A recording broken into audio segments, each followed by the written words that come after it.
Hi guys, welcome back to the Voicenote Diaries. I'm Maaria. And I'm Iqra, and this is our first proper episode. Woohoo! So, as you know, last time we had some technical difficulties.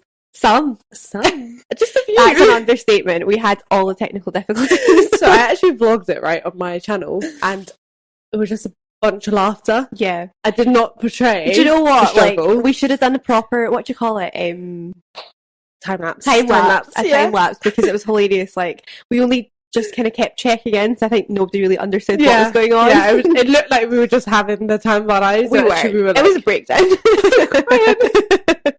But yeah, so we, first of all, actually, yeah, happy New Year. Oh yeah, Happy New Year, guys. Yeah, Oh, 2022. 2022. Someone said, actually, I saw I can't remember if it was on Instagram or Twitter, but it was like 2022 is like 2020 again. And please stop. And also, a lot of people are like, do not say this is going to be my year.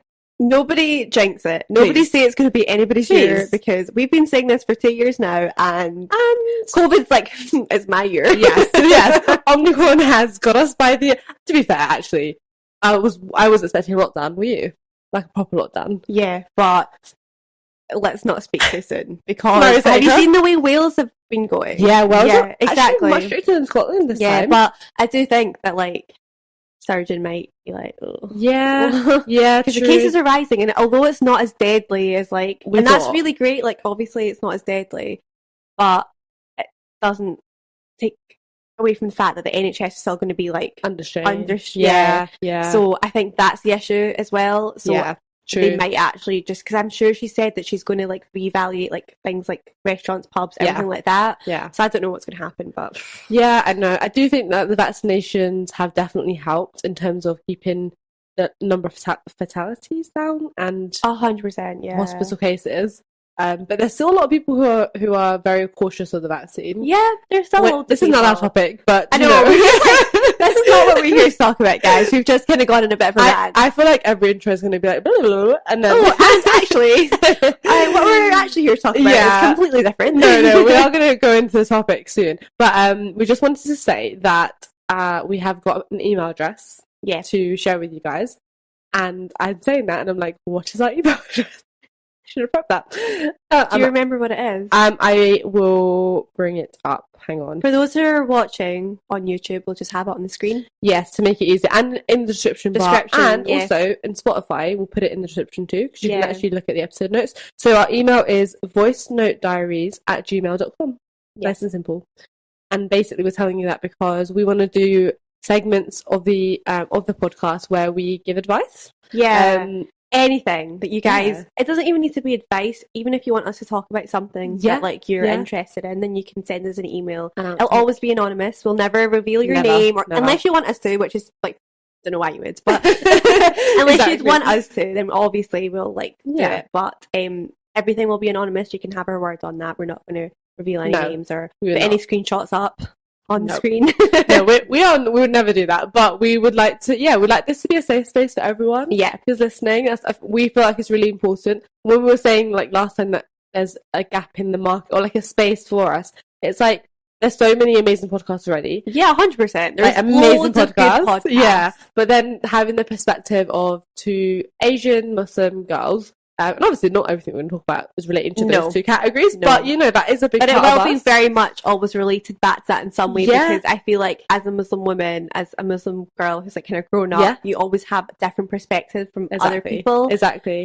Even Muslim men, like you have this a completely different like perspective from them as well. So I think, exactly. So if you want to be one of our first emailers, we're very excited to read your emails. And also, thank you for the lovely response we've got. We're nearly on 100 followers. I can't believe that. I can't believe like even like 100 people want to follow us. I know. So at the time of recording this, we haven't actually released our first episode. No. I'm a bit nervous for that because we're releasing it tomorrow. Yeah, tomorrow. Tomorrow, the first Monday. So like, that's going to be the last Monday of 2021, and then this will be the first Monday of 2022. Oh my god. Yeah.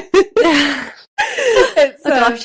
Yeah, I just feel like I'm excited to see the response, but like I think we have been a bit harsh on ourselves as well in the editing. But you know, it was fine. Because her worst like critic. Like, I am, and it can only get better from here. But yeah, so today's topic, we thought we start with something quite light-hearted, because like some of our topics are going to be deeper. Yeah. And a bit more, you know. We just thought, like, for the first couple of podcasts, we want to keep it light-hearted, not just jump into straight up, like, and this is why I've been traumatized my whole life. Like, we just want to keep it light-hearted for today. Exactly. And just kind of keep it pretty, yeah. All right, so we're starting off with a question. Would you relive your teenage years? Definitely not for me. Yeah. Absolutely not. I just feel like, I know a lot of people have like good experiences in their teenage years, and I wouldn't say I had a bad experience, but looking back, I just feel like, what was I thinking, or what was I doing? There's a lot of those moments, yeah.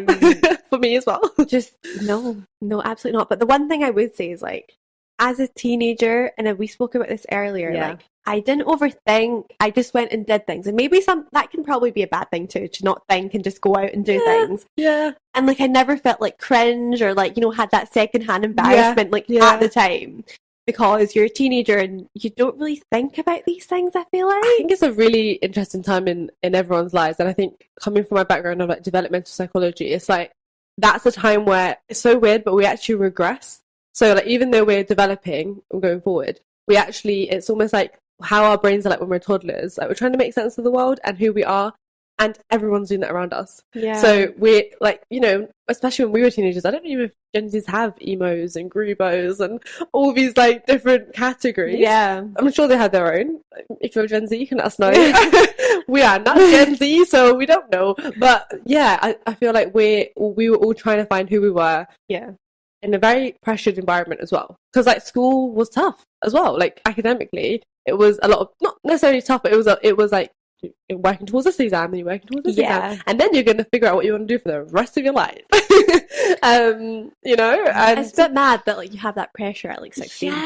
Looking back and actually thinking, like, one thing I do regret is like going to uni straight away. I would think, like, I just feel like at 16, 17, because in Scotland, you can actually go to uni at 17. Wow. Yeah, so you can do your hires, which are in 5th year, and then you can go into university at 17. I'm saying wow, but my brother-in-law is actually doing that. My younger brother-in-law, and it blows my mind every time. And I'm like, looking back and thinking that, I'm like, I don't think anyone is mature enough to even make the decision at 16, 17 years old, like, what they want to do for the rest of their lives. Like, I picked law. I picked law, and like, looking back, sometimes I do think, like, if I was now, like, what would I pick? Yeah. So I think putting that pressure on teenagers, or just like anyone in general at that age, like, it's a lot. Like, it's a lot, and we change a lot. Yeah, like, we are not the same people we were at 16, 17. Oh no, we're not. That's almost a decade ago. Oh yeah, it's over a decade. Well, for 16 for me, it's over a decade ago. That's a big decision to make. So yeah, I think so you wouldn't relive. Would you relive parts of it, or? I think, do you know, I was a lot more. I'd say whatever I want, do whatever I'd want as a teenager. So like, if anyone had said something to me that I didn't like, they would know it. I love that, though. They would, like, I would never hold back. Like, I would never hold back. No, quite bad. Like, anyone said anything to me in school, anyone said anything to me, like, in general, like, be it family, be it friends, be it in school, I would not let that slide. And I feel like as an adult now, I don't know if it's maturity of just being like, just leave it, it is what it is, or maybe just, I don't know, because I feel like I had more of a backbone as a teenager than I do now. And not saying I don't have a backbone, because I do stick up for myself when necessary, but I feel like you're more measured in like when you speak up and when you don't. Level-headed. I think maybe more so it's just about, like, I feel like as a teenager I was quite angry as well. I think I was a bit angry, but I don't know why. Like, it makes no sense. Do that way where I just had a temper. Hello, raging hormones. Yeah. Because that's, alhamdulillah, your hormones do stabilise. Yeah. And I actually do remember the time coming out of the teens and feeling like, oh, this is what it's like to be normal. Yeah. Because what the heck was the last few years? Like, I remember I get surges of anger. And, like, unfortunately, I would take it out of my family. Yeah. Like, I wouldn't take it out of my friends. It'd be your parents. No, it would never. That's the thing, though. It'd never be your friends. It'd always be your family, because, like, unfortunately, you kind of act the way you want around your family, knowing that, like, there perhaps isn't going to be that many consequences, because your family will love you regardless. But sometimes I just think, imagine if there was a camera on me, and this is how I'm acting, and then mum just showed my friends, they'd be like, but then maybe they'd also be like that behind the scenes. Maybe we were all like that. I think as teenagers, you're all like that. Like, I think being a teenager is very difficult. And the one thing I would, like, maybe take from that to like my life now is like kind of doing what I want, saying what I want, because I do miss that in the sense that like I didn't really care. Yeah. And now I feel like I'm a lot more empathetic towards other people, and I do like feel what they feel more, so I do kind of stand back and like watch what I say and like maybe feel a bit bad. And I think when you feel so much, it's very hard to balance your own emotions. Yeah, you there's a like it's a slippery slope because you start kind of getting into that whole like you don't know what you're feeling anymore and like what's okay to feel, because like you can feel what other people are feeling, but you need to put yourself first, and I think as an empath it's really hard to do that. Oh, it's so hard. I actually reposted something on Instagram about being highly sensitive, because I am I am a very highly sensitive person, but I think I've always been like that though. And even in my teenage years, and I wish I had been more like you, been able to speak up more. There's so many times, like there was one time in so we'll go into this because this is, you might not expect this of me if you've seen anything of me or whatever, but I used to carry a basketball around school. Yes, I did. When Iqra first told me this, I think I like was laughing for 5 minutes straight. You didn't believe it. I bet you didn't believe it. But I didn't. I was like, I need to see pictures. Like, I would. So I had like a little hijab on, carry the ball onto my arm. But I don't know if it was High School Musical that really inspired me. Definitely had a thing.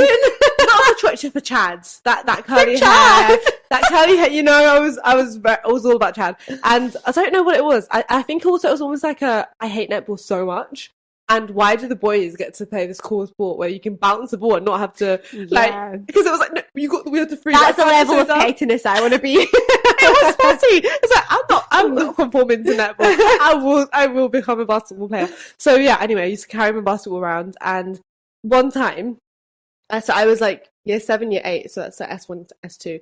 This boy who was literally 6 foot, and in the last year of compulsory school, like 16, came up to me, like, pushed the basketball out from under my arm, grabbed it and was like, what are you gonna do? What are you gonna, like, proper high school bully that you know you see in the movies. And I just froze. I was like, I don't know what do I do? I could not have confronted him. And luckily my friend Anna, hi if you're watching, or hi if you're listening, she was much more like you. She was like, absolutely not. And she marched up to him, and he actually held the ball above her head. He held it above the bin. He was like proper just having a big laugh with us, and I was just shaking at the locker. A loser.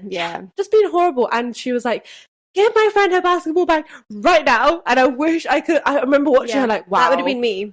I love that. I did not have that. And then in the end he threw the ball in the bin. I feel like if that happened to me now, you threw it in the bin. Threw it in the bin.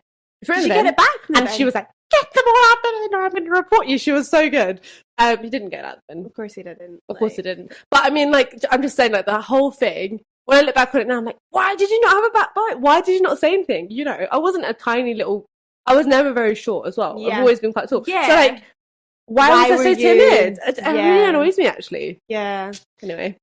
No, I get that, because you look back and you're like, why didn't I just say something? Why didn't I just stick up for myself? And it's always when you walk away from like something like that, you're like, oh, I could have said this, I could have said that, I could have did this, or could have done this, and you're just like, oh, like the regret of not saying anything. But people like that though, like even when Anna stuck up for you, like he didn't really care. No, so, like, he didn't. People like that don't care.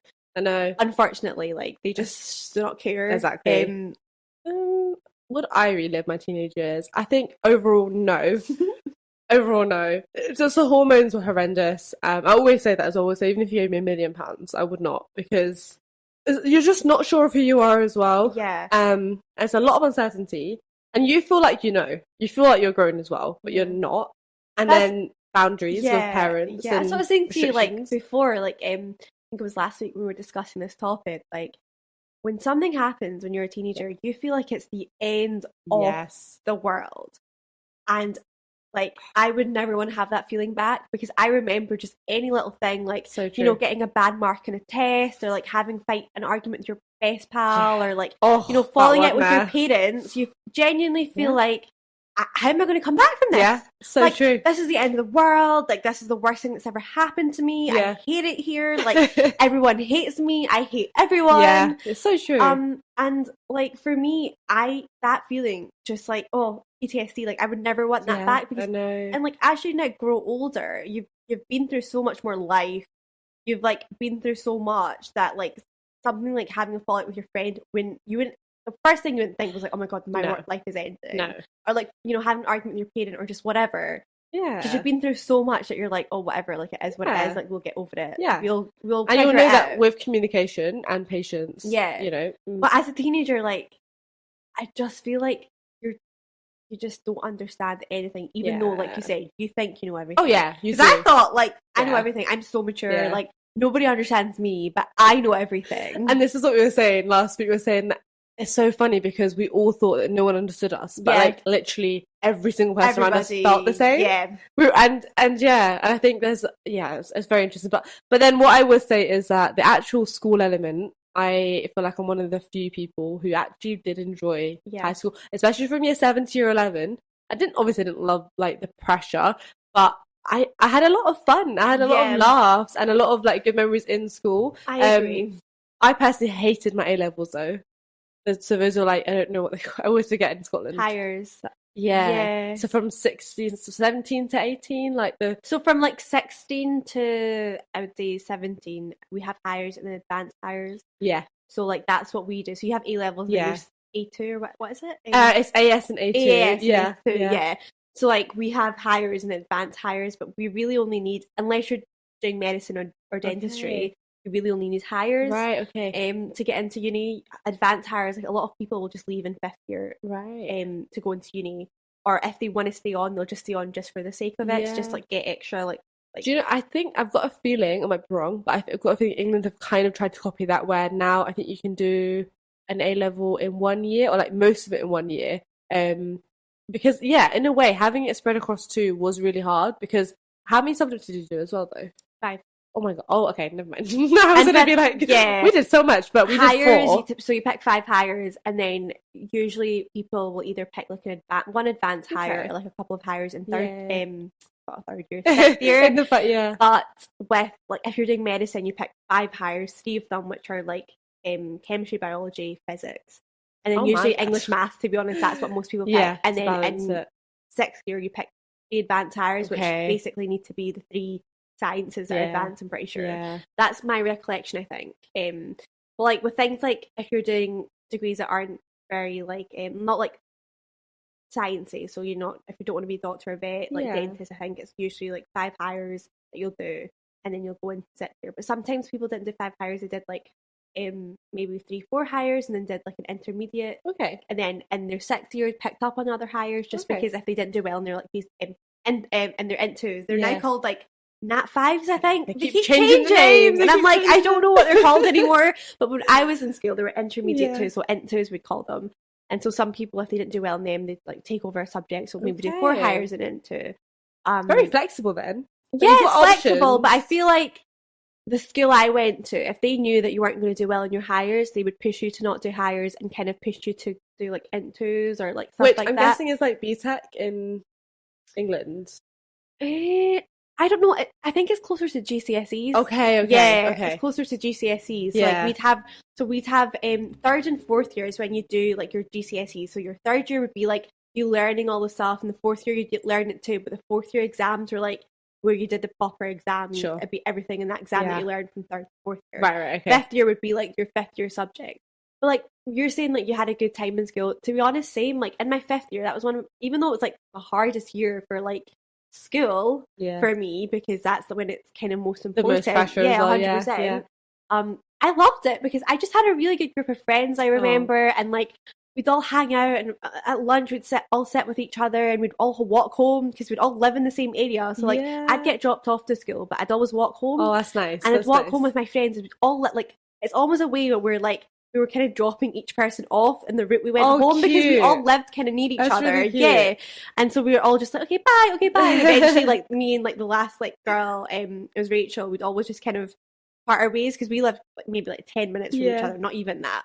So it was nice, and even after school doing stuff, like it was a good group of friends, and like I enjoyed my 5th year of school. I enjoyed that part of school. Obviously, the actual school, like not actual school, the actual subjects and stuff were tough, but had really good teachers. Like I loved my teachers, and looking back, like that's why I think I really liked school at that time too, because I had good teachers who had good banter, who really respected the students. It makes a massive difference. Yeah, like you know when you get teachers who just don't care, and I'm like, fair enough, I get it. Like you're probably just done and you're tired and you just want to go home, Well, you really do get the teachers, sorry. who put in the effort, and I think that made a lot of difference. Like, I'll never forget my history teacher, Mrs. Jane. I'm going off on a tangent, but please. Like, I'll never forget her because I was like one of her top students in terms of like, I'd always like, you know, get my homework in on time. I'd always speaking up in class, talking. I was very interested in history. I loved history. And I'd always like make an effort to talk about it, make an effort to always do my homework, blah, blah, blah. And for my prelims, which is just like the mock exams, you guys call them mocks, I assume. For prelims, I didn't try. So I got a D in history and I like maybe got like A's in other subjects. But like my history was a D because I didn't study, I didn't care.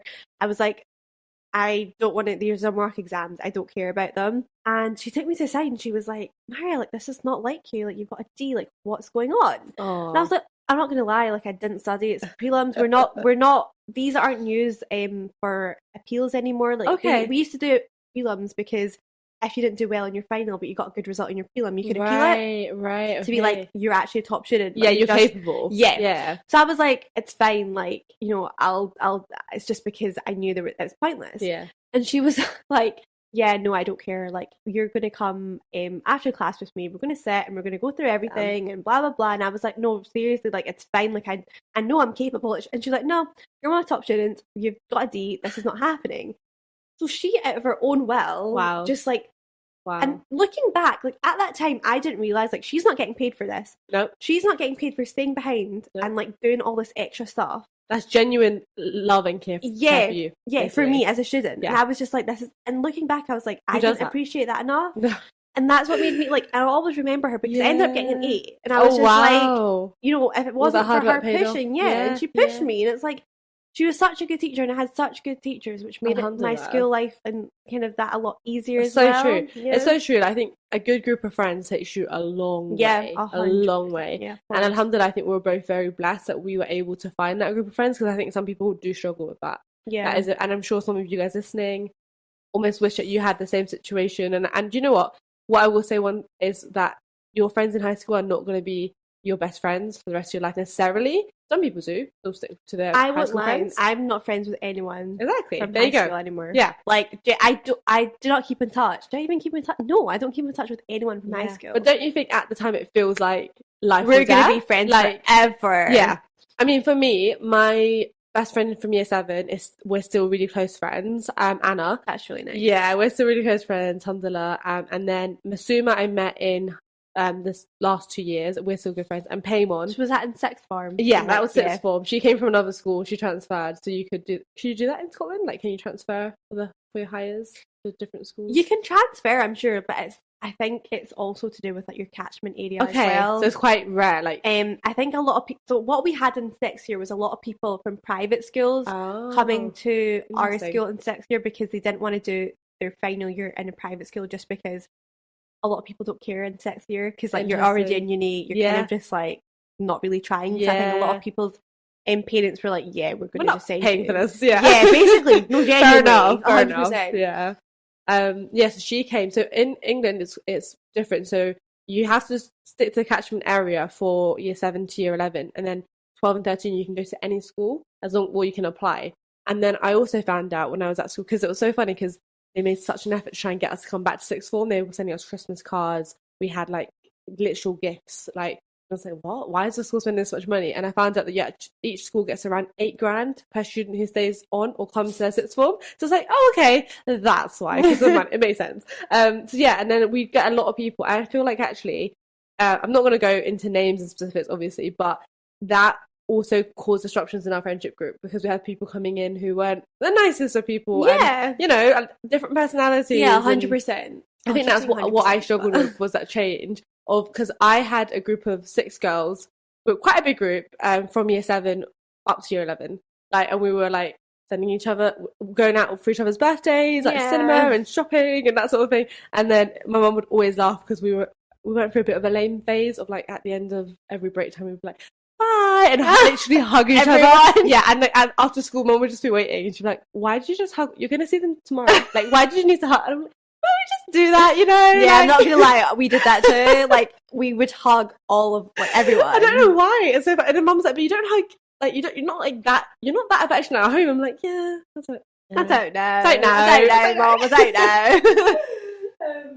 Yeah, so and then yes, that's Masum and Paymon. So those are like my three like main friends from school. But then yeah, you as well, obviously. But then you're obviously not from school. No. I feel like yeah, and I've met people online as well and stuff. So your friends, if you don't have that solid group of friends, don't panic. Is what I'm trying to say. Yeah, a lot of people find their friends later on in life. And like a lot later on in life. Yeah, through work, through mutual friends. I have met so many of my good friends through work. Yeah, that's amazing. Yeah, like I feel like I've been very lucky to always have really nice work colleagues, and then just end up making really good friends with them. Yeah, that's so nice. Yeah, it's important too, because trust me, when you have colleagues who are not nice, that can be very, very hard. It's just disruptive to your routine as well, because you don't want to end up not wanting to go into work. And also, it's bizarre that you can even find adults in the workplace who are worse than like high school bullies. Oh, there's many. It's like you're getting paid to do a job, not to like make people's lives difficult. But anyway, we're not talking about that. But yeah, overall, I think I wouldn't. But there's parts that I appreciate, and like you said, if we hadn't gone through some of this stuff, it was all a learning curve. A massive learning curve. Yeah, because if we didn't go through that, like, would we still be who we are? Probably not. Probably not. I don't think we would be. No. Okay. Right. How were you as a teenager? Like, if you could describe yourself in 3 words. It's quite hard though, because obviously when you're like 13, 14, it's different to 15, 16, and even 17, 18. You know, that's very different. But I'd say like overly confident would be one of them. Like, how was that for you? Very overly confident. I don't know what else would I say about myself. Should I do my first word? Yeah. I would say. I'm like, should I do my first word? Let me think about it. I think I became much more introverted when I was a teenager, but then within my group of friends, like I sort of almost found myself. Like when I was with my friends, I was like, that was like my safe space. I think who I was inside the house, because I'm the eldest of 4. I've said that in the last episode as well. I was quite bossy in the house. I was quite like, I'm the big sister. Yeah, but I would never have taken that same energy with my friends. Yeah, but it's a different dynamic. It is a different dynamic. That's true. Why, like. And I say this all the time, like, you can not say whatever you want to your family, because obviously, like, there's boundaries, there's a fine line. Yeah. But I mean, like, if you're bossing about, like, your younger siblings, they're not really going to, like, say anything to you. You're the eldest. Like, you know, you're bossing them around because you're the eldest. Yeah. But if you go start bossing up around your friends, they're just going to be like, we're on the same level. True. And that's the thing. Like, you are older than your siblings. Yeah. But you're the same age as your friends. They're your age mates. It's like, you're not going to be, like, bossing them about, because you're just going to be like, just laughing. That is true. No, that's true. I think sometimes I would like also then find myself though being like, why can I be so open with my family and be like, no, I don't like this or I don't like that. But then with your friends, you can. Sometimes I would tiptoe, and sometimes I would. Not often, but like sometimes I'd be like, I wish I could just like. Okay, the basketball example was a bit extreme, but I wish I could just like say exactly what I felt. Yeah. But I think because you know that, like, with your family, you're not going to get a lot of backlash from it. So if you said to your family, no, I don't want it like this, or I don't like that, let's change something, then it might be taken more seriously and taken into consideration. Whereas with your friends, you're just going to be like, we don't, like, not that we don't care, but it's just like, what can we do about it? Like, whatever, like, it is what it is. Like, that is true. With your family, you can say what you want to an extent, and like, they'll be like, cool. Okay, I think my second word would be loyal. Sometimes to a fault. Yeah. I think that's a really good one, actually. I think I am so loyal, but like maybe a bit too much. I think that's actually triggered something. Yeah, like I feel loyal as well, like to people that I probably necessarily shouldn't have been loyal to. Yeah, but it's weird. Again, it's that your hormones are so high, your emotions are so high that it's like I need to stay this loyal to, you know. Again, you think you're doing the right thing though, which is like it's hard to. As a teenager, you're not going to be the best judge of character or just like the best judge of anything, because you've got so many hormones going about. And also, you've not really lived much life. No. Like, you don't really know what's going on. You think you do, but you don't. Exactly. So I do think, like, that's a really good one. I'd say I was quite extroverted as a teenager. Yeah. I think I've slowly become very introverted, though. Like, I'd say, like, as a teenager, like, if I was like at a gathering or whatever, like I'd be talking to anyone and everyone, and now I'm quite reserved. Yeah, I think like I quite like to like figure people out when I say anything, or like, and I think that's just me how I've become over time. Like, and I don't know if everyone else is more confident as a teenager as well. I just feel like I had lack of like wasn't scared to say anything. So I was just I know, I love that. Say whatever I wanted. No, I'm trying to think. So I think I was a bit more confident if I had to be, but I would never like go into a room and start talking to everyone. I would slowly make my way around, or I'd find someone that I resonate with and just sort of cling to them. I wouldn't go in and be like, "Hi guys," like, and just start talking. But I'd go in and like I wouldn't feel like I couldn't talk to everyone. You wouldn't feel kind of be overwhelmed. Like, especially like like so my parents like divorced and stuff. Like they're like separated. Yeah. My dad would always take me over to like his best friend's house, and like he'd go sit with the guys obviously, and I'd be like sitting with like the women or like at their nieces and nephews and whatever, and I never felt like I can't talk or like blah blah blah. That's nice. And I think those situations always made me kind of more confident. Yeah. Also, like when we'd go out and I'd be like, oh, like I want this, but like there's none left or whatever. My dad would be like, well, you're going to have to go and ask somebody. So good. Because you're going to have to do that. Or like if I wanted something, but right, I'll give you the money, but you're going to have to go pay for it. Yeah.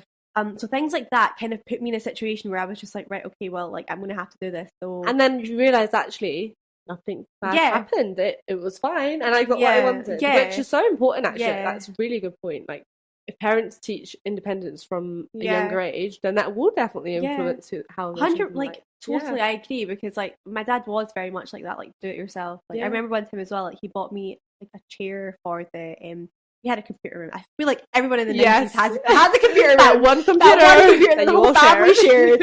And he bought a chair for it because like it was just one of those really bad chairs, and then he ended up getting a new one. Yeah. And he was like, you're going to have to build that yourself. Oh my goodness. So I was How old are you? I was a teenager. I was probably 14, 15. Like I wasn't like in my late teens. Yeah. I was pretty fairly early on. And I was just like, okay, cool. And like you followed the instructions and you got there. And I think things like that, like little things like that do help build your confidence as a teenager. Like somebody's trusting in you to do like something that seems like a big deal at the time. Now we've built so many IKEA like flat packs. We're like, this is easy, bring it on. But before then, like and I think things like that, did give me confidence to have to like. No, I absolutely love that your dad still built confidence in you from mid-age. That's really good. And now he's no longer in my life.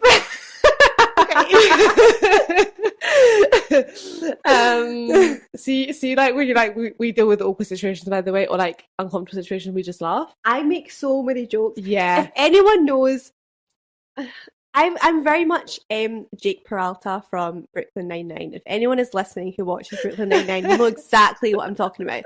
Just make jokes. Forget about the trauma. Laugh away the pain. Listen, there's worse ways to deal with it. Exactly. Okay, so loyal. Would you say you were loyal too? Yeah. And confident. I'm sorry, you're extroverted. Overly confident, extroverted, loyal. But also I'd say I was very naive. Naive, that's a good one. Yeah, I'd say I was naive because, like the point before, you think you know everything, you really don't. Do you know what?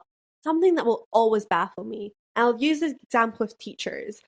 When I went to school, I thought all teachers had like all their shit together.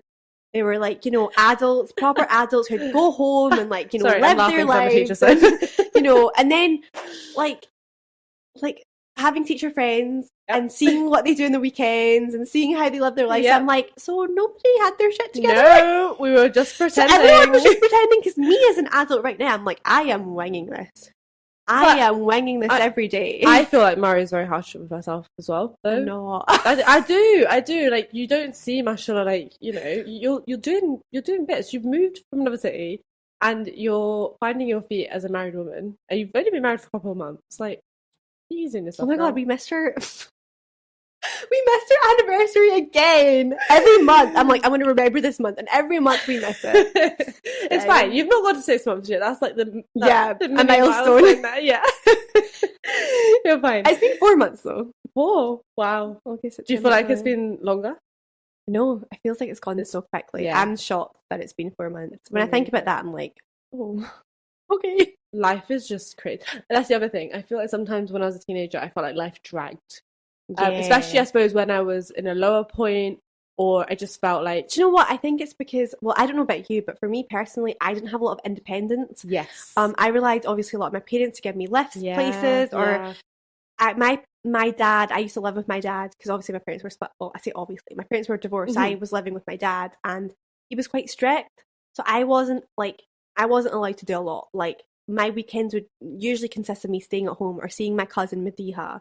I would never be like seeing friends or like going out, and he was very strict, to the point where you do feel miserable, like as a teenager. Yeah, and you feel like, when is my life going to change? When can I live like other people? It was just awful, just sitting at home every weekend, and then like the summers would have dragged as well. Yeah, like he'd take us on holiday and stuff, but like sometimes you just miss your pals. Yeah, well, with me, I think my parents were a little less strict, but like I said, because we were in a group of 6 or 7, I was allowed out on birthdays and stuff.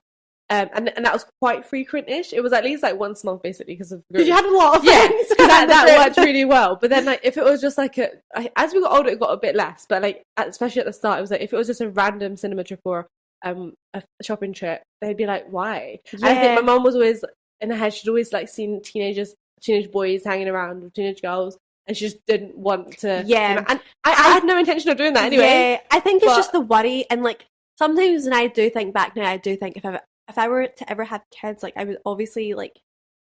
I think the important thing is to like make sure your kids know what right and wrong is. Yeah. Like obviously, as 2 Muslim girls, I think if you're not Muslim and you're listening in, being like, "What's wrong with hanging out with teenage boys?"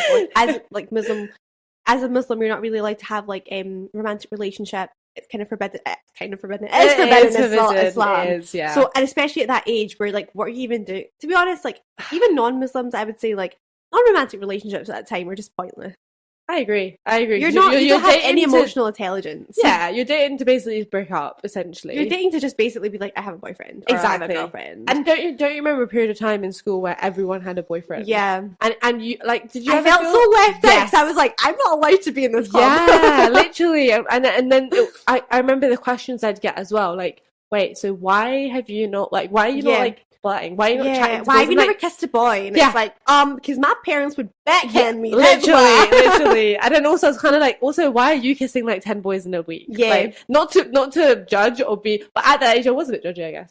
But also, like, don't give yourself away. Looking back now, as like, you know, an adult, I say that with like quote marks around it because I don't feel like an adult, but as a 27-year-old woman, looking back and thinking about the people who were in relationships in high school, losing their virginity in high school, like, baffles me. Yeah. Because to me, that is so young. So young. That is so young. So young. Like, I'm 27 and I feel so old saying this, but like, that's so young to be like. No, you're right. I totally agree. And it's so much on top of everything. And there's just else. a lot of pressure because I remember people being like, "Oh, why have you not lost it yet? Like, why have you not kissed a boy? Why have you not slept with anyone yet?" As like 16-year-olds, and it's like, why do you think that's normal? Yeah, I feel like I got it less because I wore hijab. Yeah, I wore hijab also throughout high school. So I feel like there was a point in time where everyone was like, "Oh, she's a Muslim. I don't do that." Like I was quite a multicultural school. But even like I made it clear as well. Like, well, you know, we don't do that as Muslims. But they still ask. Yeah, they still ask, and I feel like at that time it's more so it's not even in bad faith that they're saying it. It's true, just like, true. They're just kind of like, why don't they're you like, do okay, it? yeah, Why don't you do it? You don't, but like, because my friends now, they're so respectful. Like, you know, they would never force me to like come out to drink with them, or like if we're going out, it'd always be like let's go out for a coffee, or let's go out for brunch or dinner, and it would never be like, you know, I've had friends who will purposely go out and get halal meat if they know I'm coming over and stuff. Like they're doing a barbecue, they'll purposely get halal meat. So nice, and they'll cook it first if they're cooking anything like pork or anything after. I love that. And I think now like people are a lot more respectful and like they understand, but at that age it's a lack of understanding. 100%. And I grew up in a predominantly white area with predominantly white friends. All my friends were white pretty much. In a white school, like what do you expect when you're learning the bare minimum in religious studies? Like we're trying to learn all religions at once. You're not going to get the full picture. No, you're not. You're not. Whereas I feel like I had much more of it wasn't as multicultural as East London where I was born, but it was. I feel like everyone had a Muslim friend almost. Yes. Like I was the Muslim friend. Yeah, you were the Muslim friend, yeah. But I remember there was 2 hijabis, me and this other girl, in year 7. And I remember in the first week, this boy came up to me and he was like, "Is it true that you're not allowed to talk to me because I'm a boy?" And I was like, "What?" And then he's like, "Yeah, because that girl there who also wears a scarf said that." And I was like, "Oh my goodness." That's the thing, like, and I think that comes from the parents though. Yeah. Because parents will be like, you're not allowed to talk to boys. Yeah. You're not allowed to do this. But and my you're not allowed to parents do never that. said you're not allowed to talk to boys. Because like, they're going to send you to them at school and expect you not to talk to boys. But obviously they were like, you're not going to date. You're not going to get relationships. And that's the same as my parents. So we're never like, don't talk to boys. So, but to hear like another girl who wears hijab telling everyone actively that I am not allowed to do something, it really triggered me, and it really like got under my skin. So I was like, hang on, I am allowed to talk to you. And I was like, but the thing I want to talk to you like that. But it comes from a lack of understanding from the parents as well, because that's what they think like it is, like, oh, just don't talk to boys and you'll be fine. And it's like, the more you say don't do something, it's like, oh, don't push that button, and you're like, well, what if I just do a clicky click? Yeah, honestly, it's very true. It's very true. I think it's important as parents, like obviously we're not parents yet, but to not use the word don't too often. Yeah. Keep that to the really like, don't play with fire. Yeah. Don't like cross the road about, like, you know, like the dangerous things. Because it becomes a slippery slope. I'm like, what is actually the right or wrong thing to do? Yeah, exactly. And also, like, this is not about parenting, but just quick. Parents will listen to this. Mum, got kids. Did you think that you could talk to your parents about like, No. And actually, it's really interesting because, like, between me and my youngest sister, there's 10 years. Oh, and yeah, that's a lot. That's a lot.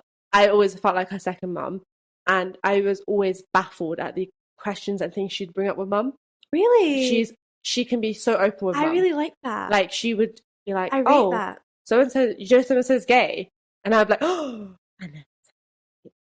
Word in front of my parents, like I didn't think they knew that was a thing, like until I was way older. I don't know if that's just because, like, as a first child, there's a lot more. You're basically like the hamster. You are, like, yeah, the hamster. You're just there, like, oh, let's see how this one works out. Oh, but she wasn't so too much bad. Stricter though, right? Like, they're so much stricter. My parents were so much stricter for me than my brother, but also like there's only me and my brother. And I don't know if there was another girl that'd be different. You know what I mean? Like, would the girl be treated the same as me? Or is it because my brother's a male? But it wouldn't be necessarily like he'd be treated differently. Like, he'd always have to still do the dishes as well. But things like that. But in terms of like being able to go out with his friends and stuff, I think he was allowed out more. Yeah. Because he just had that, like, oh, he's a guy, he has that freedom, which was quite annoying. But that is annoying. And then as well, I think, like, thinking about teenage years, I think actually it was more primary school that I desperately wanted to go on sleepovers, and I wasn't allowed, because that was when sleepovers started, when we were in primary. I was never allowed to go to sleepovers. Oh my god, Maaria! I remember one day I was like, if I cry in the morning before school, so that the teachers ask me what's wrong, they might just let me. So, like, that was literally my plan. Like, it's quite bad, right? And I sobbed. My face was puffy. My eyes were like so red, so bloodshot, and they still were like, no. Cry, go ahead, cry. You're not getting through us. No, we're saying no. And do you know what? Actually, now thinking back to it, like that girl, she's a lovely girl, but like she had dogs. She had like people coming in and out. And actually, I wouldn't let my own child go to sleepover where you just don't know. Like, I don't think I'd let my child, as like a child, you know, go to a sleepover. Maybe when they become older, like, you know, like later teens into their 20s. Maybe. I know that sounds. I know that's really strict, but the things you hear about and the things you see, and like, it just terrifying. Oh, very terrifying. Yeah. I think you can tell from bits of our conversation that we find the idea of raising children terrifying. Not even teenagers, because we've been there. Like, and this whole episode is about teenagers, and we know what it's like to be teenagers, but also we don't know what it's like to be teenagers in this day and age, let alone when our kids in July, like 20 years time, are teenagers. Exactly. And we always say, like, just in conversation, we're so grateful that we didn't grow up with Instagram. Oh, yeah. Yeah. Like, we had social media. We had Bebo. I remember having Bebo. Yeah. I had Bebo, which was like, it was barely anything. No. Like, you don't really post much. The only thing anyone was concerned about on Bebo was getting the love. Getting the love. Which, for those of you who don't know what we're talking about, you could give one heart to one person per day. Remember when they changed it, and on Valentine's Day, they changed it to unlimited? Oh, damn. You can give the love to everybody. That must have caused a lot of issues as well. But, and then you have, like, the love counter on your... Yeah. So that's almost the first thing of likes. Like, it's a popularity. Yeah, popularity. Rating. I used to have so many loves. Did you? Yeah. Were you so I was like so cool, you guys. Like all the love was like on me. No, but like yeah, people was nothing, and even MySpace, things like that. It's like when Facebook started coming about, and but the thing is, like, see, my era of Facebook, I sound so old saying that, but my era of Facebook was like you'd go out with your friends, you take somebody would have their digital camera, you take like 300 pictures. All 300 of those pictures would be put on Facebook into a gallery. Yeah. No editing, no cropping, just raw footage of what happened that night. Yeah. And it would not be any like filters, no like, you know, Photoshop, no making yourself look skinnier, everything was put on. It's so true. Every single photo, like no matter how bad you look, no matter how great you look, like every single photo was put on. Now on Instagram, you take 300 pictures and you pick one. The one where you don't look this and that, and you know, it's such a shame. Different time, and I do feel for kids who are now not even Instagram, it's TikTok, it's Twitter, it's Tumblr, do you know what? YouTube. Yeah, it's everything. And what, just going back on the back of what you were saying about Facebook, I actually remember back then feeling like rubbish looking, even though, like you said, people were much more unfiltered, but still just looking at other people's lives, and it was people that I knew.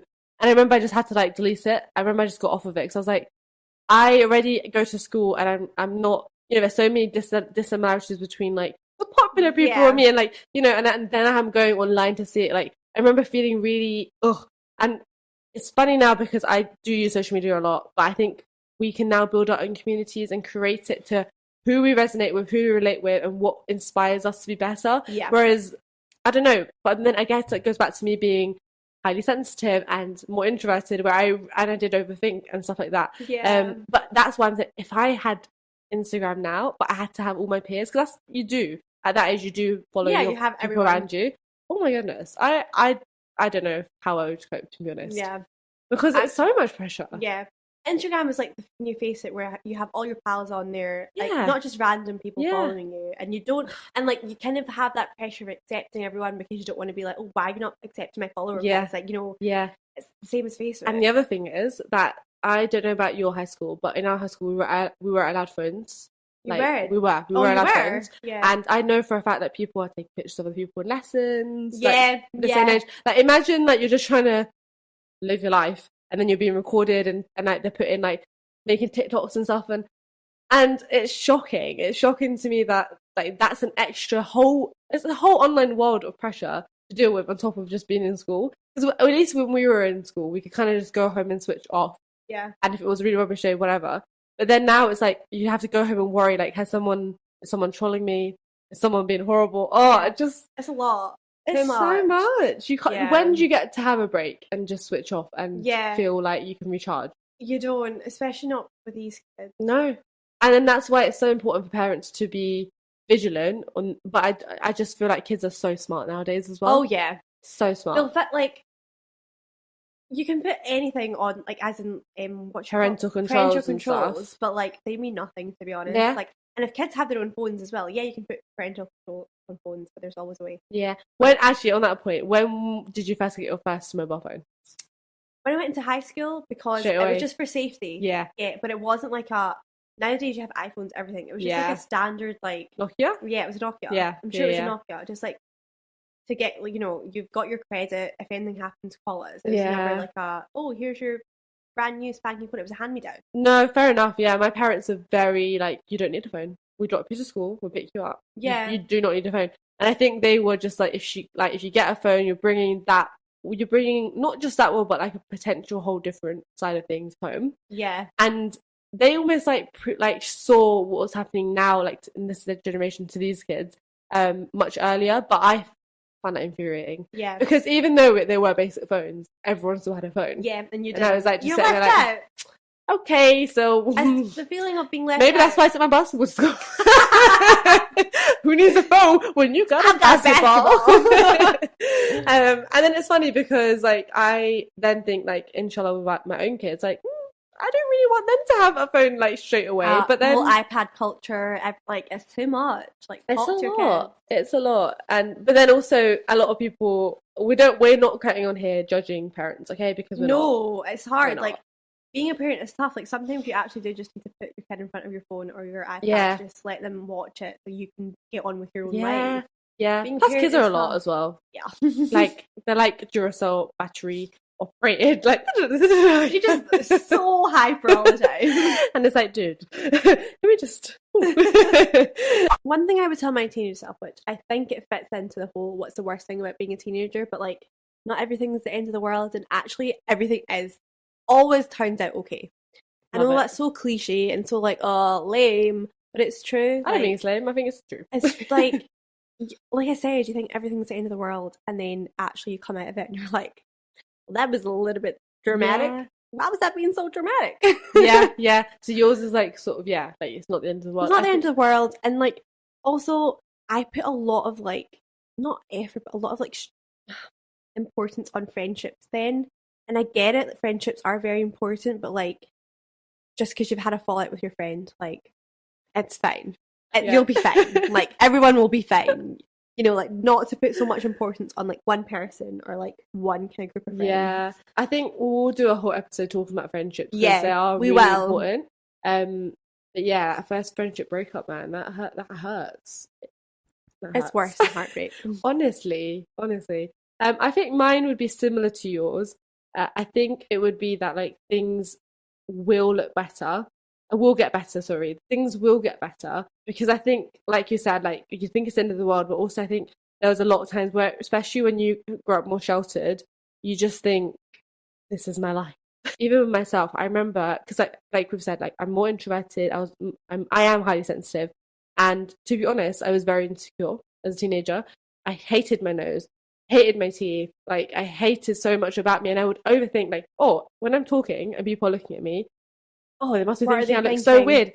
How like self-centered does that sound out loud? Yeah. But actually, like, it was a genuine thing. It was like, oh my god, like I can't face this way, and I can't believe how much effort I would put into looking, not even with makeup. It's genuinely just like being a way where I felt like I looked fine. And actually now I genuinely, I most of the time could not care less. I'm the same. I totally just forgot about that. I didn't like the way I looked, or the way like anything looked about me, my hair, my face, like also which is making me kind of sad that we're saying that. But... also being like a Muslim girl, being hairy. Yeah, and like and having white friends who had no hair. Yeah, and we're like, oh my god, you're so hairy. Like why are your arms so dark? And you're just like, okay, cool. And changing in PE. Also, I didn't like eating in front of anyone either. I had that insecurity of like I would come for now. Yeah, I don't know why I have I don't care now. Now I'm like, give me the food, give me the burger. But like then like. Especially because we had guys in our group too. Like, I don't know why I felt like awkward, because now I honestly do not care. I don't care about what I look like now, just because I go out looking like same anything and everything. But I can't really even touch on that. No, that's a good point. When I said I was confident, I did not at all mean in my looks. I meant just like as a person. Yeah. And my looks, I was very insecure. I didn't think I was pretty then, and I like genuinely like. Back in those days, I was like, oh my god, like why was I like dressed like that, or like that? And I wasn't like to wear makeup either. Like my dad didn't like me wear makeup. I think I only started wearing makeup when I was about 18.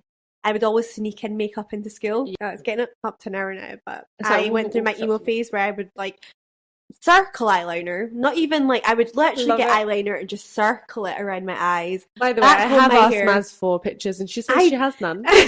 Genuinely don't think I have any. I'll see if like I do, so you can put them on the screen. But I you know what? When Maaria told me she used to be an emo, I was like, no. I was. It was embarrassing. No, but were all your friends in the same phase, do you think? Or... I feel like me and Rachel, who was my best friend then, kind of went through that phase. I think I was more so emo than her. Like, we just had like beautiful long curly hair, so she never really backcombed it or anything. But I went through the whole backcombing my hair, doing the eyeliner.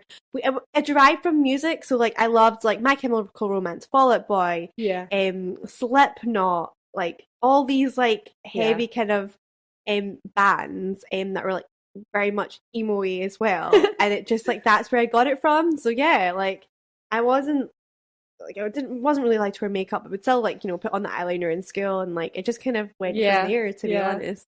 Yeah, I think that's really funny, because you just like, to look at you now, you would never expect that. And would you expect me to have had a gangster face? No, that's the thing. Like, you never know what people have like were like as teenagers, because you go completely different. Oh, I remember discovering Biggie, and then I discovered Tupac, and then I was just spending like so long rapping I actually remember my friends, because like we were all very nice to each other. Like we would never read it, but at one point they were like, "Can you please stop? Like it's getting too much." And I was like, around my basketball phase as well. I just thought I genuinely did think I was cool. I can't believe I'm saying that out loud and to the internet. But I thought I was pretty cool, edgy, quirky. I was like, oh, am I better than everyone else? Like being an emo, being like less, and it's all that way of like, I knew this band before they were cool. Like I knew this artist before they were cool. Yeah, exactly. It's so funny, but it is really sad. Like I wish if I could go back, I wish I'd be like, you are not only beautiful, but that's also the very least of the amazing things about you. You're kind, you're compassionate. One thing, my last word I think I forgot to say was passionate. I've always been super passionate about activism, and when I found out about Palestine, I was quite young. I was like 13, 14. And then I was quite young. Yeah. And I went straight away to my head of humanities, and he was like, please, can we raise money for this? I was so passionate, and I was like, I will bake cakes every week. And he was like, I think he was just taken aback. So I was like, who is this kid? I'd never seen it before in my life. And now but he was so sweet, and he went to the head teacher with me, and we wrote a letter, and I ended up raising about £80. It wasn't a lot. That's amazing. No, it's not. It was amazing. I was super, super passionate. Passionate. My last You're passionate. No passion, and I think I still am. But I think again, it's toned down. I think when you get older, bits of your personality do get toned down. Oh yeah, because life happens. Yeah, drama happens. Not even that though. Like life happens, and you become a different person, and you slowly learn what battles are actually important. And not every day argue with your parents. And not every day hate yourself. Like, do you know what? Another thing that I would actually say, and maybe not want to admit, but actually, like as a teenager, sometimes just listen to your parents. Sometimes just like, I know, like, and to be honest, my parents are probably not listening to this. My mum might, dad probably not, but I didn't live with my mum as a parent, as a teenager. But just sometimes just listen, because actually some of the stuff they're saying does make sense. Maybe not at the time, but there is a good reason why they are protecting you from certain things, especially the whole sleepover thing. I look back now and I thank my parents for never letting 100%. Me, because I hear stories nowadays and I'm like, oh gosh, like that is awful, and I would never want that to have happened to me. But like if you're a teenager and you're listening to this, sometimes just actually listen to your parents, because they're right. Sometimes they're not right, which is fine. Like definitely educate them on why you think they're not not right. But sometimes, not every day fight with your parents. Exactly. I think it's so easy to forget when you're a teenager that your family, especially like your parents and like your siblings, they only do want the best for you, even if they can't articulate that in the right way. I think that's the issue, and maybe more so with like South Asian parents, that they, and that generation, I think, they really can't articulate that you're just doing this because they love you and they care about you, and that, it's just so hard for them. And maybe that's something that they've went through and why they can't like speak about that kind of stuff. Again, a whole episode on parents, not specifically ours. In general, South Asian parents in general has to be an episode, because there's a lot to unpack there. Absolutely, so much. But I think my advice would be just stop being so horrible to yourself about yourself, because the world's a horrible enough place as it is, and actually you're fine. You're fine. Absolutely fine. You're totally fine. And you know what? If you're a teenager and you're listening to this and you feel like you resonated with anything that we've said, like if we two normal average girls can get to here, alhamdulillah, you can too, and you will too. Just trust the process, and it's very much, your whole entire life is very much a trust the process. Which is why it's so difficult. It's so hard. It is hard. It's so very hard. It's definitely, you just have to trust the process. And I do think as well, again, because you guys, a lot of you listen to are Muslim, I do think that if you can develop a relationship with God, even if that's not praying 5 times a day, every single day on time, but sitting down on the prayer mat and after you've done your salah, talking to God. Even if you're not a Muslim and you still believe in God.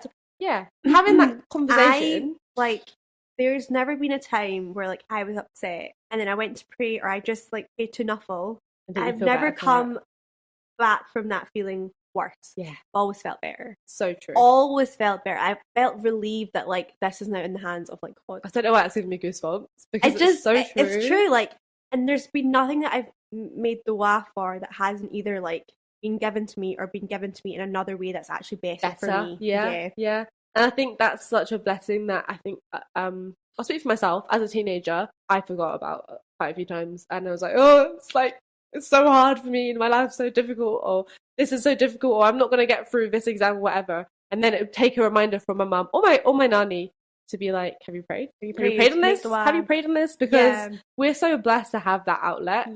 And you know, that's the thing I really, really love about the older generation, that they their deen, I feel like, is so much better than ours in terms of goodness. You know, reading Quran, praying, like, you know. Do you think that's an age thing, or do you think it's because they didn't grow up with technology? That's a good point. I always think about that. That's a really good point. But even now, like, technology has benefited them. Like, my auntie, who, like, literally prays all the time, reads Quran all the time. She'll read it on her phone now, just even when she's on the bus, like, coming over to somebody's house, she'll just be reading it on her phone.